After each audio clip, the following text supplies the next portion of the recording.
En el nombre del Padre, del Hijo y del Espíritu Santo. Amén. Queridos amigos, vamos a hacer la lección divina del Evangelio según San Marcos, capítulo 6, versículos 30 al 34. Es la continuidad, o continuación mejor dicho, del Evangelio anterior, donde nosotros habíamos meditado acerca del envío de nuestro Señor, de los apóstoles, hecho por nuestro Señor, este envío misionero que había hecho con ellos. Entonces, después de ese envío, en el Evangelio de San Marcos se narra el suceso del martirio de San Juan Bautista, y luego de eso retoma el Evangelio el retorno de los discípulos y lo que había sucedido, aunque todo esto va a estar englobado dentro de la perícopa de la primera multiplicación de los panes. Y dice así: nuevamente reunidos con Jesús después de aquella misión, le refirieron los apóstoles todo cuanto habían hecho y enseñado. Entonces les dijo: venid vosotros aparte a un lugar desierto para que descanséis un poco. Porque muchos eran los que venían e iban, y ellos no tenían siquiera tiempo para comer. Partieron pues en una barca hacia un lugar desierto y apartado. Pero las gentes los vieron cuando se iban, y muchos los conocieron, y acudieron allí a pie de todas las ciudades, y llegaron antes que ellos. Al desembarcar vio una gran muchedumbre y tuvo compasión de ellos, porque eran como ovejas sin pastor, y se puso a enseñarles muchas cosas. Como dije entonces antes, esta es cuando volvieron los apóstoles, nuevamente reunidos con Jesús. Los apóstoles, después de aquella misión, le refirieron a los apóstoles todo cuanto habían hecho y enseñado. Entonces, todo lo que había sucedido, que habían curado enfermos, que habían resucitado muertos inclusive, que habían predicado, que la gente les había escuchado. Entonces, después de aquel envío que el Señor les había hecho, ellos vuelven a contarle a Jesús todo lo que había sucedido. Fíjense ustedes cómo los apóstoles se mantienen siempre muy unidos a Jesús. Y esa va a ser la tónica de toda la vida de ellos, mantenerse unidos a Jesús. Esto de la vida comunitaria es una cosa que en la espiritualidad católica siempre quedó muy claro. Hasta la irrupción del individualismo moderno. Cuando hablo de moderno no me estoy refiriendo al siglo XX, sino más bien al siglo XVI. Y entonces, como a partir de eso comienza a desarrollarse una especie de espíritu individualista en los hombres, ¿no? Y muchas veces eso también entró dentro de la iglesia, pero no fue así con los apóstoles, no fue así cuando los apóstoles, después de la ascensión de nuestro Señor, siempre reunía a la comunidad alrededor de sí, y eso es lo que significa propiamente la comunión. La comunión es no solamente doctrinal, sino propiamente es como vivir juntos. Eso es lo que se procura hacer muchas veces en las parroquias, ¿no? Entonces, se procura que la gente tenga vida comunitaria alrededor de alguien que tenga digamos así, la delegación del obispo, porque el párroco está allí en nombre del obispo. Por eso lo ideal sería que las parroquias sean pequeñas, más o menos unos 500 o 1000 habitantes, en las cuales la gente pueda convivir alrededor de uno, del sacerdote, que tenga los poderes de Jesucristo, digamos así, rápida y sencillamente, ¿no? Que tenga los poderes de Jesucristo y que pueda hacer las cosas en nombre de Jesucristo por la autoridad que le da la iglesia. Pero también alrededor del obispo, ¿sí? Porque así eran los apóstoles alrededor de Jesucristo. Entonces ellos, después de volver de la misión, van junto a nuestro Señor y le cuentan todo, y con mucha alegría. Imagínense ustedes lo que habrá sido esa reunión después de la misión. En otro evangelio, creo que en el evangelio de San Lucas, si mal no recuerdo, pero estoy casi seguro que haya sido así, en Lucas capítulo 10, ellos les dicen: miren, hasta los endemoniados nos escuchaban, quedaban liberados. Y entonces Jesús les aumenta todavía más la cuestión y les dice: yo veía a Satanás caer como un rayo del cielo, o sea, lleno de furia, porque se estaba anunciando el reino de los cielos. Pero también los apóstoles estaban muy contentos con eso, muy contentos con lo que ellos veían, muy contentos con la gente que les escuchaba. Bueno, en mi experiencia de misiones populares, de 20 años más o menos, porque hace como 20 años que hago misiones populares, y esa experiencia del volver de la misión y contar con alegría todo lo que sucede, cómo la gente les recibe, cómo las personas se convierten, pero no por el misionero, sino por la palabra de Jesucristo que se predica. Entonces, eso es siempre así y produce en el misionero una enorme alegría. El que hizo misiones populares sabe que es así, ¿no? Sabe que es así. Entonces puede imaginar, el que fue alguna vez a alguna misión popular, puede imaginar cómo habrá sido esta reunión con Jesús, donde le refirieron los apóstoles todo cuanto habían hecho y enseñado. Le informan a él. Le informan, le dicen lo que había sucedido, cómo había sido. Jesús les escucha atentamente. Entonces, Jesús, compadecido de ellos, viendo su cansancio, porque aunque estaban contentos, estaban muy cansados, y les dice: venid vosotros aparte a un lugar desierto para que descanséis un poco. Bueno, entonces, porque muchos eran los que iban y venían. O sea, había mucha gente que estaba continuamente alrededor de ellos. Y desde que Jesús empieza su ministerio público, la gente va y viene continuamente, le busca para que le cure, se sienta a escuchar sus enseñanzas, quiere acercarse a Jesucristo. En el pasaje de la mujer hemorroísa veíamos cómo la gente le apretujaba mientras él iba a la casa de aquel hombre cuya hija había muerto. Y entonces, aquella mujer hemorroísa se acercó y dijo: voy a tocar por lo menos la orla de su manto, porque yo sé que voy a curarme. Bueno, pero la gente, dice el evangelista, le apretujaba. O sea, había mucha gente todo el tiempo y aquello agota, ¿sí?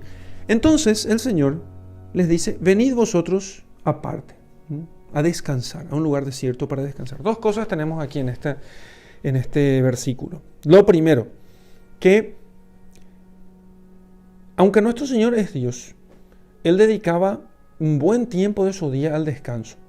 El mismo evangelista San Marcos, al principio de su evangelio, nos narra acerca de un día de nuestro Señor. Entonces, este día comenzaba con largas horas de oración, después iba a la sinagoga, después a la puerta de la ciudad, donde se encontraba con la gente, y finalmente dedicaba tiempo a sus amigos. Claro, no para perder el tiempo, o sea, no es que nuestro Señor estaba ahí tomando tereré y hablando de cualquier cosa, ¿no? Sino que se sentaba a enseñarles a sus amigos, pero en el ambiente de descanso y de amistad que podía darse en esa reunión. Tampoco pensemos nosotros que es un poco como nuestras reuniones de amistad, ¿sí? Que suelen ser no tan edificantes, ¿sí? Sino vamos a entender aquí en qué consiste este descanso,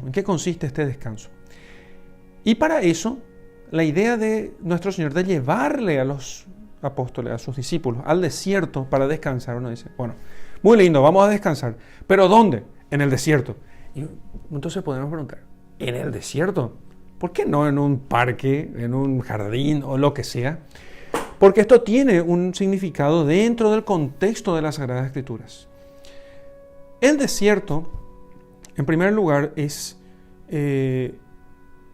un primer momento, no es el primerísimo primer momento, pero un momento muy importante de desierto para Israel es cuando ellos salen de Egipto, ¿sí? Y quedan un largo tiempo en el desierto. Recordemos que la salida de Egipto de Israel fueron después de 400 años, después de que los descendientes de Abraham habían bajado a Egipto, quedaron allí 400 años, se habían multiplicado, eran más o menos como 1.000.000, y entonces el faraón los esclaviza y se produce el evento del éxodo. Y entonces ellos van al desierto. La idea era pasar más o menos unos 15 o 22 días en el desierto hasta llegar a la tierra prometida, pero por la incredulidad de los israelitas, Yahvé no les deja entrar a la tierra prometida. Y quedan ellos en el desierto 40 años, hasta que una nueva generación, una vez que la generación que vivió todavía la esclavitud había ya muerto, entonces una nueva generación juvenil que nació en el desierto con ansias de conquista, con fuerza, entonces estaban preparados ellos para poder entrar a la tierra prometida. Y son ellos, al mando de Josué, que justamente es, en realidad Josué se pone en la escritura, pero es Jesús. Jesús, Josué es lo mismo, Yehoshua, Josué se escribe Yehoshua y Jesús se escribe Yehoshua. Entonces, al mando de Jesús, de Josué, entran ellos y conquistan la tierra prometida. Pero eso después del desierto. Entonces, se produce el desierto, ellos están 40 años en el desierto. 40, por eso en la Biblia va a simbolizar cambio, transformación. Descanso, por eso, tiene mucho que ver con recreación. Fíjense, descanso y recreación son lo mismo. Y el término recreación es recrearse, ¿sí? Rehacerse. Porque el descanso, en cierto modo, lo que hace es desgastar al hombre. Cuando nosotros trabajamos, tenemos una pérdida de energía. Pérdida de energía y nos desgastamos, envejecemos en cierto modo. Y necesitamos por eso, como se suele decir, recargar las pilas, rejuvenecer, recrearnos para poder continuar con el trabajo. Un trabajo que fue impuesto a los hombres por causa, digamos así, o como efecto del pecado original. Porque en el jardín del Edén, nuestros primeros padres no trabajaban. Ellos tenían todo al alcance de las manos. Alguno puede pensar, no, sabes que eso es terrible, tener todo al alcance de las manos nos hace perezosos. No antes del pecado original. Después del pecado original, ellos son obligados a trabajar. Ahora tienen que trabajar. ¿Por qué tienen que trabajar ahora después del pecado original? Porque el pecado original, este es un tema muy interesante, el pecado original nos hace incapaces de ser agradecidos con Dios, hace incapaces de muchas cosas, pero fundamentalmente nos hace incapaces de ser agradecidos con Dios. Muy pronto decaemos con el pecado original, muy pronto. De tal modo que si uno no hace penitencia, no hace trabajos, si uno no se mortifica, muy pronto degenera, decae, pronto se degrada. Por eso uno ve que los santos, incluso los santos que eran muy virtuosos, nunca dejaban de hacer penitencia. Uno podría pensar, ay, fulanito de tal, qué santo que es, ¿qué va a necesitar hacer penitencia el tipo? No, si ese santo no hace penitencia, va a degradarse. Necesita trabajar. Tiene que trabajar. Tiene que seguir trabajando. Eso es lo que vemos en la vida de todos los santos. Entonces, pero ese trabajo se va dando con la recreación. Y la recreación del descanso es fíjense, un recuerdo del paraíso. Es como un recuerdo del paraíso. Por eso el descanso no se descansa en un lugar de trabajo, se descansa en un jardín, se descansa en un lugar que nos recuerde el paraíso, ¿cierto? Pero después, lo que sucede es, al mandarle a los israelitas a la tierra prometida y como preparación el desierto pasa a ser ahora el lugar de encuentro con Dios. Entonces tenemos no solamente a Israel que se encuentra con Dios en el desierto, porque es en el medio del desierto donde está el monte Sinaí, donde Dios entrega las tablas de la ley a Israel, a Moisés, en las manos de Moisés. Y después muchos santos van a ir al desierto para poder encontrarse con Dios. Elías, Eliseo, muchos profetas van al desierto. Y cuando llega nuestro Señor Jesucristo, también nuestro Señor va al desierto, empieza su ministerio yendo al desierto.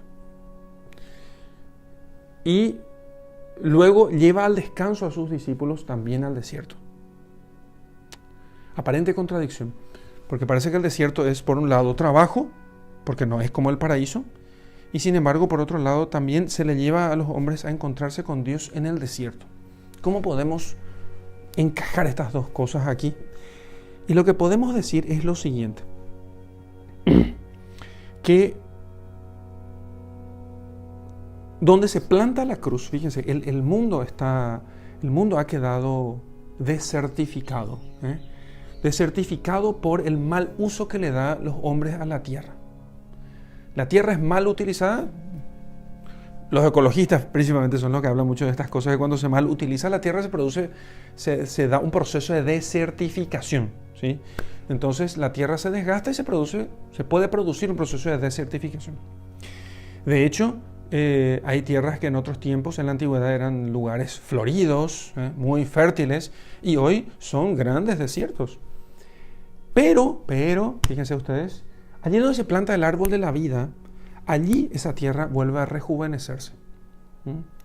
Entonces, ¿y dónde se plantó el árbol de la vida? ¿Cuál es el árbol de la vida? El árbol de la vida no es otra cosa que la cruz de nuestro Señor. Por eso en muchos ábsides de antiguas basílicas se pintaba la cruz y de la cruz salían como ramas infinitas que se iban bifurcando unas de otras. Entonces era como algo que era muy fértil, ¿sí? Como una gran enredadera que va creciendo sin parar y que no tiene fin, o sea, no tiene límites. Donde se planta la cruz de nuestro Señor Jesucristo, allí la tierra desierta vuelve a florecer. Allí vuelve a florecer. Donde los ríos de agua viva que emanan del costado de Jesucristo, allí donde caen esos... el costado de Cristo es como una fuente, y de esta fuente sale sangre y agua, que son los sacramentos, que es la gracia de Dios, y esa fuente va regando esta tierra y la fertiliza nuevamente, la hace capaz de producir muchos frutos una vez más. Cuando nuestro Señor lleva a los discípulos a descansar en el desierto, quiere con ellos repetir lo que sucedió con los profetas, que descansaban, que se encontraban con Dios en el desierto, lejos del bullicio de la ciudad, que tiene vida pero está muerta, porque la ciudad es así, muchas luces, En la antigüedad no había electricidad, pero había luces y antorchas encendidas y la gente que va y viene, y entonces aquello parece que tiene vida, pero sin embargo está muerta, ¿sí? Pero la verdadera vida se da allí donde se planta la cruz de Jesucristo, allí donde se produce la unión del cielo y la tierra, porque la tierra no tiene vida sino por el cielo. La tierra sin el cielo es muerta. Entonces, el descanso y la recreación de los apóstoles va a ser con Jesucristo en el desierto. Después de la ascensión de nuestro Señor, los apóstoles irán muchas veces al desierto, muchísimas veces. Muchos santos, patriarcas, santos padres fueron al desierto también, justamente para poder allí encontrarse, pero no por el desierto, sino porque allí ellos podían encontrar más fácilmente a Jesús. No porque Jesús estuviera en el desierto y no en la ciudad, sino porque al sacarse de los oídos el tumulto de las olas, el estruendo de las naciones, como dice la Escritura, entonces yo podría verle más fácilmente al Señor. Claro que puedo rezar en un ómnibus, por supuesto, si estoy muy entrenado para poder cerrar los oídos. Claro que puedo rezar en un lugar bullicioso. He conocido gente que tuvo experiencias místicas en medio me contaba un amigo, muy amigo mío, que otro sacerdote muy amigo mío, fueron ellos a comer algo justo, era, no sé, Boca, parece que había ganado, y entonces aquello era un bullicio de petardo, de gente gritando, gente borracha, una cosa de un desastre era. Ellos fueron a comer a un lugar, entonces este amigo le dijo al sacerdote, sí, quiero comer pizza, bueno, vamos a comer al lugar pizza. Y se encontraron allí con el bullicio de los hinchas de las barra bravas de Boca Junior, y entonces se sientan ellos y el padre comienza a hablarle a este amigo de un pasaje de la Escritura y empieza a explicar lo que dicen los santos padres. Y el amigo me cuenta, siempre cuenta esto con mucha alegría, empecé a llorar, dice. Empecé a llorar en medio de todo aquello porque aquello parecía vivo y estaba muerto. Pero en medio de ese bullicio, ¿sí? Allí este sacerdote le explicaba en las Escrituras y él comenzó a llorar, ¿no? Porque estaba tan agradecido con Dios por su gracia y por su misericordia con nosotros y con él mismo, que aquello le produjo una gran emoción. Y él dice, nunca tuve una experiencia mística como aquella. Pero no es entonces por el desierto, sino porque quitamos todo este bullicio de afuera, y entonces del mundo que se mueve y hace mucho ruido y muchas luces, mucha pirotecnia para simular vida, y está muerto el mundo. Y sin embargo solamente la vida se encuentra en el árbol de la vida que es Jesucristo crucificado, de cuyo costado sale la sangre y el agua. Vamos al desierto a descansar. No descansan por el desierto, sino por estar con Jesús. Porque habían dado todo, sí, habían hablado, predicado, curado enfermos, habían hecho todo. Ahora necesito que estén solos conmigo. Solos conmigo. Eso es lo que les dice Jesús a los apóstoles.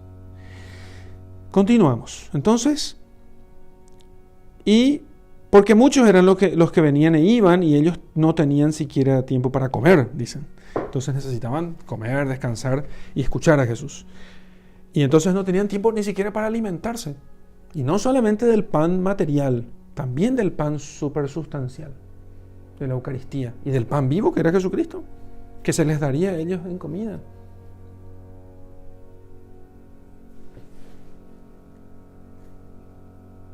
Partieron pues en una barca hacia un lugar desierto y apartado. Pero la gente les vio cuando se iban, y muchos les reconocieron y acudieron allí a pie de todas las ciudades, y llegaron antes que ellos. Entonces cuando desembarcaron, fin del descanso, ¿no? Estaba todo el mundo allí, no había descanso. Esto sucedió una vez, pero otras veces se ve que era costumbre de nuestro Señor llevarles al desierto a ellos. Esta vez sucedió así. La gente busca a Jesús, va caminando para encontrar a Jesús. Me recuerda simplemente nuestros abuelos, para no decir de nuestros antepasados, porque si no alguno pensará que era hace 200 años atrás. Nuestros abuelos, nuestros bisabuelos quizás también, iban a misa a veces caminando, haciendo larguísimas distancias a pie. Conocí a una señora que me contaba que ella iba a pie. No, un tío mío me contaba que con otra tía iba los domingos a pie. Un camino que yo había recorrido en una peregrinación que hicimos con unos jóvenes hace unos años, de 100 kilómetros. Entonces desde Ubicuí, desde la iglesia de Ubicuí hasta un cruce con la ruta que va a La Colmena. Entonces allí estaba la casa. Ese trayecto nos llevó, ¿cuánto tiempo? 3 horas. El primer tramo, 3 horas más o menos. Porque eran, no sé cuánto era mucho. Y entonces, yo dije, Dios mío, estábamos muertos cuando llegamos allí. Después tenemos que ir un poco más y llegar a un lugar para descansar esa noche, ¿sí? Pero salimos más o menos como a las 2 o 3 de la tarde y llegamos ya al anochecer. Entonces, pero este tío me contó, sí, yo hacía ese trayecto con mi tía cuando íbamos a misa. ¿En serio? ¿A pie? A pie. O sea que caminaban horas para estar en la misa. 1 hora. Después participaba en la reunión de la Tercera Orden Franciscana y después a la tarde volvía otra vez. Domingo, Día del Señor. Otro sacerdote amigo aquí me contaba que su abuela iba desde, los que son de Ciudad del Este van a saber, desde Mingaguazú hasta Hernandarias a misa, horas caminando y cruzando ríos además. Y así, probablemente muchos de nosotros recordará algún pariente antiguo que contaba que caminaban horas para poder ir a misa. No era incomún. Hoy, claro, le pagamos al sacerdote para que venga a celebrarnos misa. Entonces se le paga al sacerdote el combustible y entonces viene a misa y es mucho más fácil, ¿no? Pero en aquellos tiempos eso no era tan sencillo y la gente iba hasta el lugar. ¿Por qué? Porque hay que seguir a Jesucristo, aunque tengamos que bordear el lago entero para poder ver a Él. Porque ¿quién tiene palabras de vida eterna si no solamente Él? Pero no voy a meditar más sobre este tema, si no me adelanto a la meditación. Esta gente sabía que Jesucristo tenía palabras de vida eterna. Por eso caminaba largas distancias. Por largas, es largas, ¿eh? Son horas caminando para poder escucharle a Jesús. No solamente para ver que Él les hiciera milagros, también para escucharles. No piensen que el Señor solamente hacía como un curandero que hacía... No, les predicaba, les llamaba a la conversión, les decía que dejen su pecado, ¿sí? También era duro con ellos, también era suave. Porque ¿qué les enseñaba? Y todo lo que nosotros encontramos en las Escrituras. Y iban largo trayecto para poder encontrarlo a Él. Acudieron allí, a pie, de todas las ciudades, y llegaron antes que ellos. Y al desembarcar, entonces Jesús vio una gran muchedumbre, y tuvo compasión de ellos, porque eran como ovejas sin pastor, y se puso a enseñarles muchas cosas.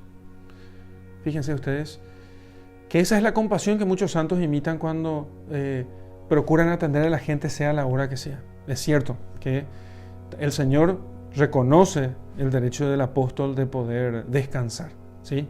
Pero es como que el Señor les dice, no descanses tanto. Descansa, porque si no te morís. O sea, si no descansas vas a tener estrés, porque es real, se le puede quemar el cerebro y después ya uno no tiene ganas para nada. Hay gente que pasó por eso, que era muy activa y de repente ya no podía hacer absolutamente nada. Pero no se trata de descansar al punto de no compadecerse de las muchedumbres. Jesús se compadecía de las muchedumbres y vio que eran como ovejas sin pastor. Y se puso a enseñarles muchas cosas. Hasta aquí nuestra lección.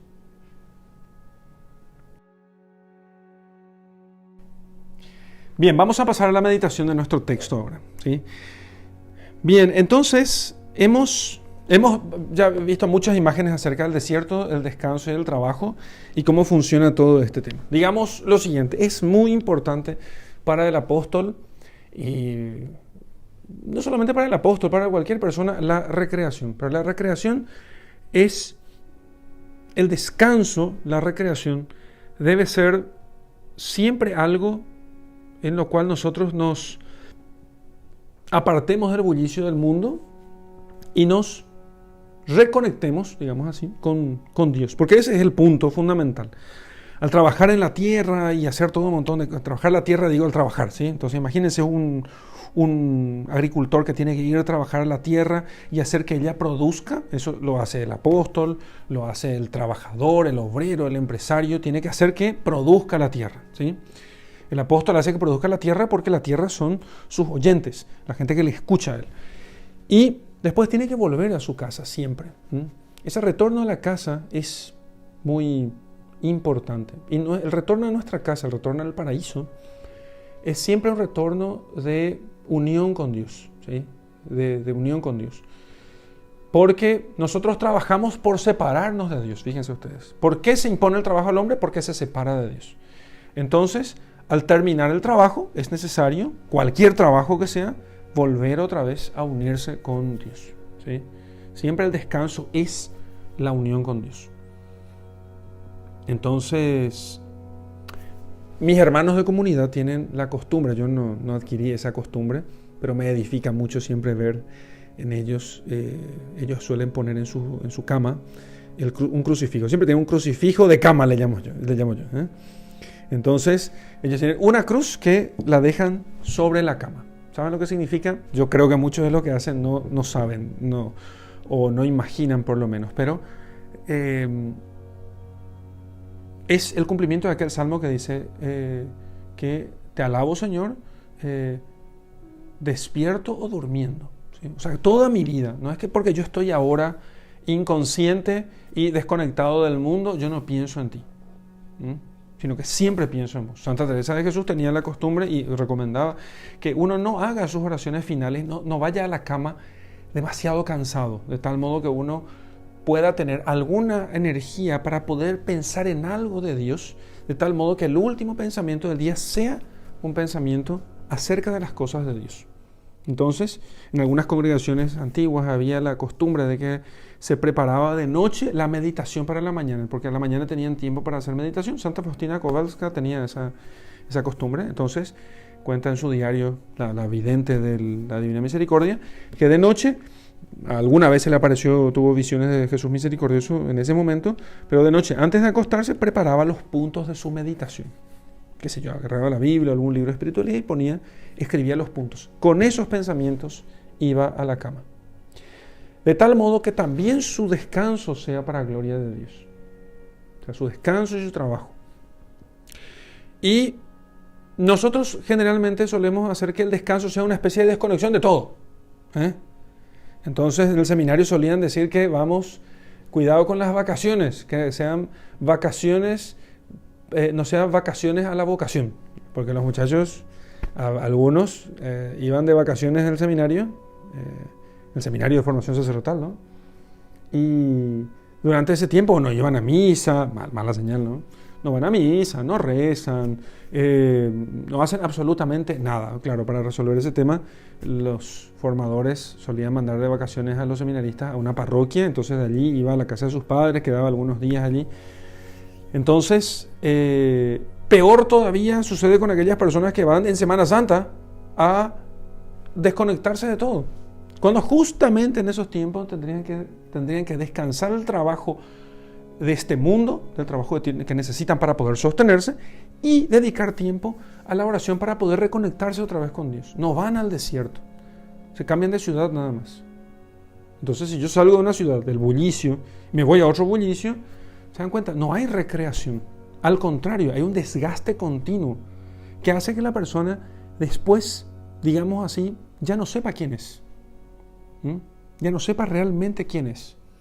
Porque el trabajo, aún el apostólico, por muy bueno que sea, el trabajo apostólico también tiene ese peligro. Todo trabajo, llámese trabajo religioso o trabajo intelectual o trabajo, no sé cómo se llama esto, qué sé yo, el trabajo que hace la gente para poder mantenerse, no sé, el productor, el obrero, el albañil, quien sea. Cualquier trabajo tiene la característica de desgaste. Y el desgaste es como una pérdida de nuestra, en cierto modo, no estoy hablando mal del trabajo, pero no voy a entrar en otros detalles, pero aquí lo que me interesa es esa característica de pérdida de nuestra identidad. Pérdida de nuestra identidad. Fíjense en las personas, por ejemplo, que trabajan mucho, que trabajan de sol a sol, de lunes a lunes. Muchos emprendedores suelen justificar justamente su trabajo de ese modo, diciendo, no, si uno emprende por sí mismo, tiene que trabajar de sol a sol, sin descanso y lo que sea. Lo que produce a la larga eso es que la persona pierda su identidad.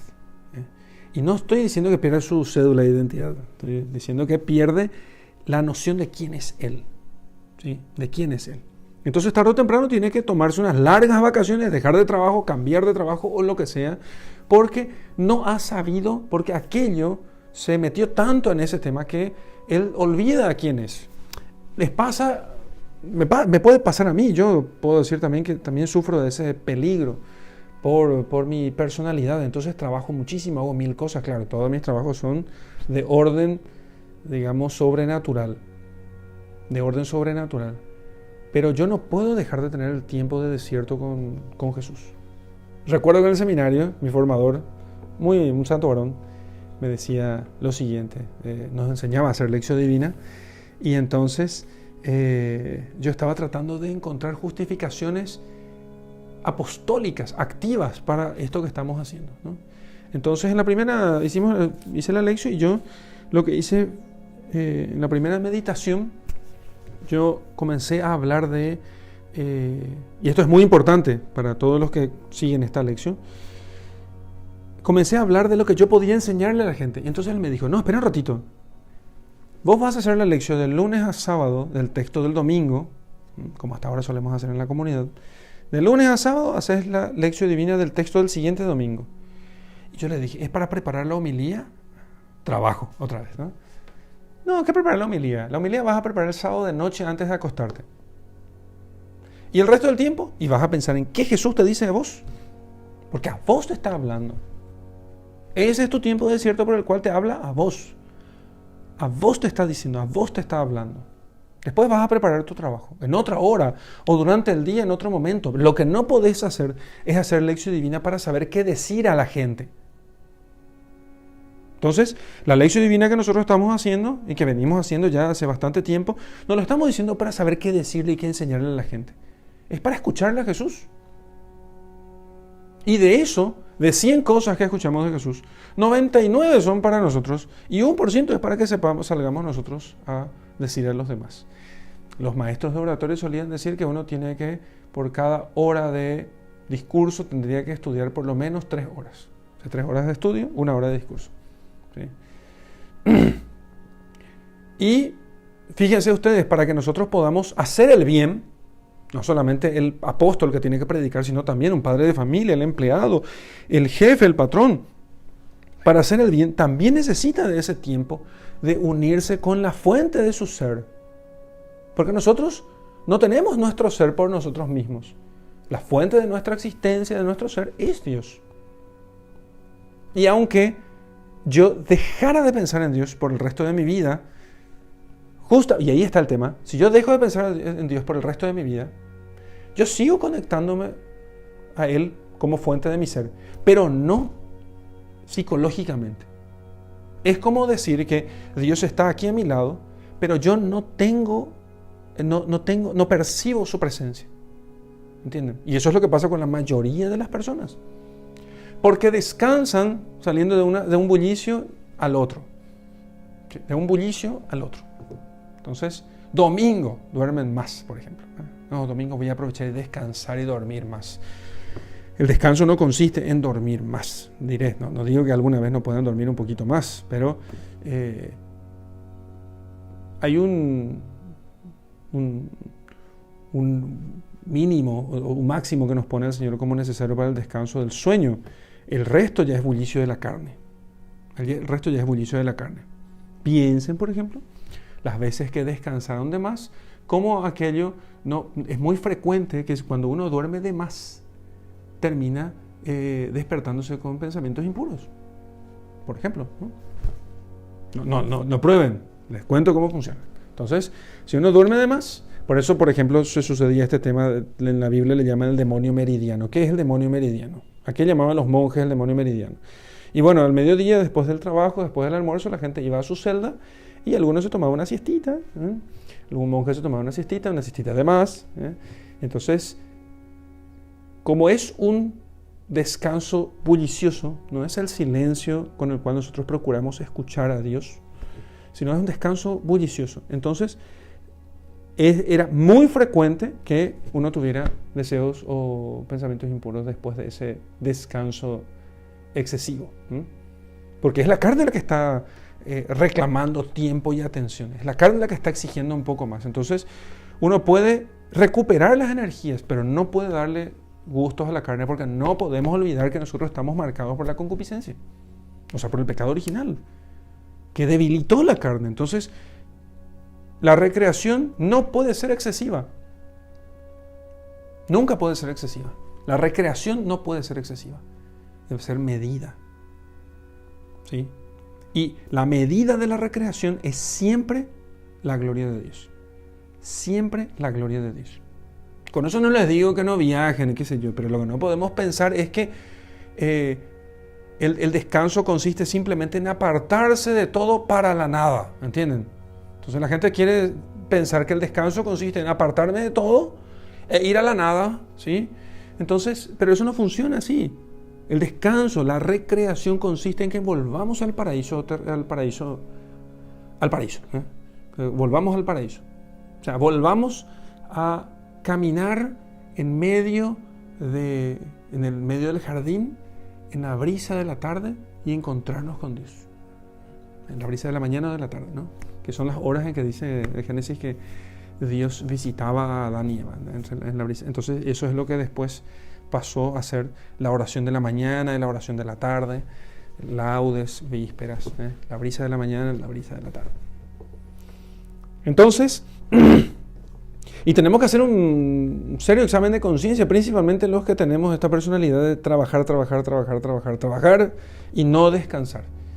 Y muchos apóstoles de nuestros tiempos terminan matándose de ese modo porque trabajan de forma, ¿cómo se dice esto? Indiscreta. Indiscreta. ¿Qué significa indiscreta? Que no discrimina, no separa las cosas, no logra ver hasta dónde tiene que hacer esto. O sea, el trabajo tiene un límite, el descanso tiene un límite, y el descanso tiene una cierta forma, y es siempre ir al desierto, o sea, salir del bullicio del mundo y ir al desierto con Dios. Ir al desierto con Dios. Por eso en un descanso no puede faltar la oración. Descanso sin Dios no es descanso, es más trabajo, es más desgaste. Piensen en los tipos. Esto es un ejemplo burdo y probablemente ninguno de los que escucha o ve esta lección habrá pasado por algo así, pero piensen en la gente que se emborracha los domingos y que pasa el lunes y no llega bien. Por supuesto. Porque el domingo, día del Señor, no es día de la familia, aunque la familia también está incluida allí, pero esto es día del Señor, de tal modo que yo pueda reconectarme con la fuente de mi ser, que si yo en mi mente pueda tener claro, delante de mis ojos, pueda tener claro para qué trabajo, cuál es el fin por el cual trabajo, a dónde apunto. Las personas que tienen la experiencia de la misa diaria saben de eso. Van a misa, escuchan la palabra de Dios, un sermón, dan culto a Dios, cantan, y entonces es como que uno se reconecta de nuevo. Hay que hacer mucho más que eso, eso es lo mínimo, diré. Por otra parte, la misa dominical es lo mínimo. Si ese día no es un día especialmente preparado para que nosotros podamos descansar yendo al desierto con Jesús, entonces diré que no estamos descansando suficientemente y perderemos tarde o temprano el norte, el objeto de nuestros esfuerzos. Por otra parte, otra cosa que podemos meditar sobre esto es que la gente que fue en busca de Jesús a pie, nosotros tenemos que saber buscar a Jesús mucho. Buscar a Jesús aunque tengamos que caminar largos kilómetros. Y no me refiero solamente a caminar, porque probablemente, no sé, casi todos van a misa hoy en coche o en moto o lo que sea, ¿no? No es tan difícil eso, no es tan difícil. Pero no se trata solamente de eso, se trata de buscar a Jesús incansablemente. Fíjense qué buen ejercicio son las peregrinaciones, bien hechas, ¿eh? Las peregrinaciones, las que pueden llamarse peregrinaciones, porque vamos caminando nosotros hacia Jesucristo, cueste lo que cueste, a veces días, cansancio, desgaste, ¿sí? Pero es un trabajo que renueva. Después de una peregrinación que te cansa como loco, uno viene renovado. Claro, va a tener que dormirse un día más o menos y hacer unos chequeos de las uñas que probablemente ya no existirán en ese momento, ¿no? Pero yo ya perdí mis uñas alguna vez en una peregrinación, pero después uno viene renovado, dice, no, es como que uno se reconecta a la cuestión, ¿sí? Y entonces esos ejercicios nos ayudan a nosotros a ejercitar el espíritu para buscar a Jesús cueste lo que cueste. Para buscar a Jesús cueste lo que cueste. Por más de que tengo que reconocer que a veces me fastidian un poco, no puedo negar que me edifica mucho las personas que me insisten continuamente cuando necesitan confesarse. Padre, necesito confesarme. No tengo tiempo ahora, estoy trabajando, tengo que hacer tal cosa. Padre, por favor, no, te escribo mañana otra vez. Padre, por favor, necesito confesarme. Es cierto que puede haber en esto un cierto desorden, pero no podemos negar que allí hay una actitud muy positiva. Buscarle a Jesús cueste lo que cueste. Cueste lo que cueste. Es cierto que a veces podemos encontrarnos con la cara enojado del padre a quien se le despertó de la siesta y dice, Padre, necesito confesar. Dios mío, no puede venir a otra hora, por favor. O sea, no puedo buscarme una hora más conveniente. Escucho las confesiones aquí de 6 a 7. No, venía a esa hora, sí, pero nunca dejó de edificarme eso. Nunca dejó de edificarme esa búsqueda incansable de la gracia de Dios, del retorno a Jesucristo, que es lo que esta gente nos enseña. Y que Jesús, cuando los ve, dice, mira, les tiene compasión. Jesús tiene compasión de aquel que lo busca incansablemente. Porque toda la vida vamos a tener que hacer eso. Nada nos asegura que podamos nosotros siempre estar de pie y súper bien. Vamos a tener que aprender a buscarle al Señor incansablemente. Aunque nos cueste, aunque nos duela, aunque perdamos las uñas, aunque se nos ampollen los pies, aunque corramos el peligro de no tener cómo volver. Podríamos decir de toda esta gente, ¡qué imprudente!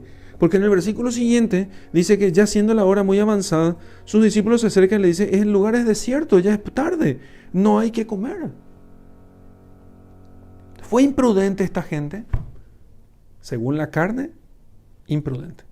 Pero según el Espíritu, muy prudentes, porque ellos, desoyendo las necesidades de la carne, desoyendo los peligros, porque no estamos hablando de un camino al desierto que estaba iluminado y con guardias de seguridad para poder evitar robos. No, todo eso era un gran peligro. Desoyendo los peligros, desconsiderando todas las dificultades, olvidando inclusive el alimento del cuerpo, entonces fueron en busca de Jesucristo. Y Jesús les tiene compasión y les dice, están como ovejas sin pastor, buscando un pastor, buscando quien les oriente, buscando quien les responda, quien les cure sus dolencias, quien les enseñe. Y aquí estoy yo para eso. Fue Jesús el que puso Jesús, como Dios, puso ese deseo en aquellas multitudes que fueron a buscarle. Y no les rechazó. Entonces, realmente podemos decir, buscarle a Jesús incansablemente. Y Jesús no te va a rechazar. Cuando Jesús te vea, cuando lo alcances, cuando te vea, Él va a decir, mira, te va a tener compasión. Te va a tener compasión y te va a responder. Y te va a enseñar muchas cosas. Como termina diciendo esta preciosa perícopa del Evangelio de San Marcos. Y se puso a enseñarles muchas cosas. En los ejercicios espirituales a veces sucedía que uno hacía una meditación y no lograba meditar. venían muchas tentaciones, muchos pensamientos que cruzaban por la mente y entonces uno no sabía cómo salir de eso. Y entonces siempre nos recomendaban los directores de ejercicios espirituales que nos cambiemos, que busquemos a Jesús incansablemente. Entonces uno estaba sentado y no puede meditar, entonces lo que hace es, bueno, entonces me arrodillo, y si arrodillando no me consigo, me postro, y si no funciona así, abro los brazos y suplico al Señor y lloro, lo que sea, pero no dejar de buscarlo. Y les aseguro, el que busca, encuentra. El que busca, encuentra. Al que llama, se le abre. Al que pide, se le da. Solo hay que insistir. A veces caminar mucho. Y si buscamos mucho y parece que no encontramos todavía, es porque quizás nosotros nos hemos alejado mucho del Señor y necesitamos caminar más. No vamos a ser nosotros los que vamos a reclamar que el Señor está lejos de nosotros. Nosotros somos los que nos hemos alejado de Él por nuestros pecados, por nuestras infidelidades, por nuestras negligencias. Y después vamos a quejarnos de tener que caminar mucho. ¿Quién te mandó poner tu casa tan lejos de donde está Dios? Tan lejos de la fuente. Pero si, como dice el salmista, pusieras tu casa en los atrios del Señor, si pusiera tu casa allí, delante del templo, delante de la fuente de la gracia, si pudieras día y noche estar con Él, entonces no tendrías que caminar mucho para llegar hasta Él. Pero no te quejes, camina lo que sea necesario, lo que haga falta. No te preguntes si es mucho o poco, porque si es poco y estás gordito, porque engordaste un poco en el peso del pecado, entonces, bueno, aunque sea poco, igual te va a doler los pies. Hay que llegar. Hay que ir a buscar a Jesús. Tenemos que ir a buscar a Jesús. Aquí, porque como dice San Pedro, cuando el Señor le pregunta a Pedro si también Él le dejará, y, no, Señor, no te vamos a dejar. ¿A quién iríamos? Solo tú tienes palabras de vida eterna. ¿A quién iríamos, Señor? Solo tú tienes palabras de vida eterna. Hasta aquí nuestra meditación. En el nombre del Padre, del Hijo y del Espíritu Santo. Amén. Señor, dame pies para que pueda buscarte, pueda ir a donde estés tú, para que no me desanime. Porque cansarme es probable que me canse, pero si no me desanimo, si tú me llamas con silbidos amorosos, como dice la Escritura, si con silbidos amorosos me llamas y me convocas continuamente, si tu voz no deja de resonar en mi corazón, entonces podré caminar largas distancias para poder llegar hasta ti. Y entonces podré estar contigo allí en el desierto, donde tú mismo me des de comer. Esos panes con los cuales has alimentado a las multitudes, hoy es el pan multiplicado de la Eucaristía, de tu palabra, de tu presencia entre nosotros. Y no te he buscado muchas veces he sido negligente, quizás muchísimas veces. Y no he ido porque me costaba, porque me dolía, porque no podía, decía yo, porque aquello tenía que hacerme violencia para poder hacer aquello, y no te buscaba. Estaba, sin embargo, allí esperando que vinieras junto a mí. ¿Quién soy yo, Señor, para que vengas junto a mí? Soy yo el que debo ir a buscarte.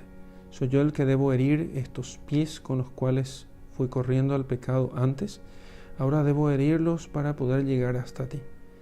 Y cuando me veas, Señor, por tu palabra sé que me recibirás con compasión, que verás que fui una oveja descarriada y que entonces me enseñarás muchas cosas. Y allí en el desierto podré descansar contigo y entonces podré de nuevo saber quién soy para poder continuar caminando en esta vida hasta que me llames un día.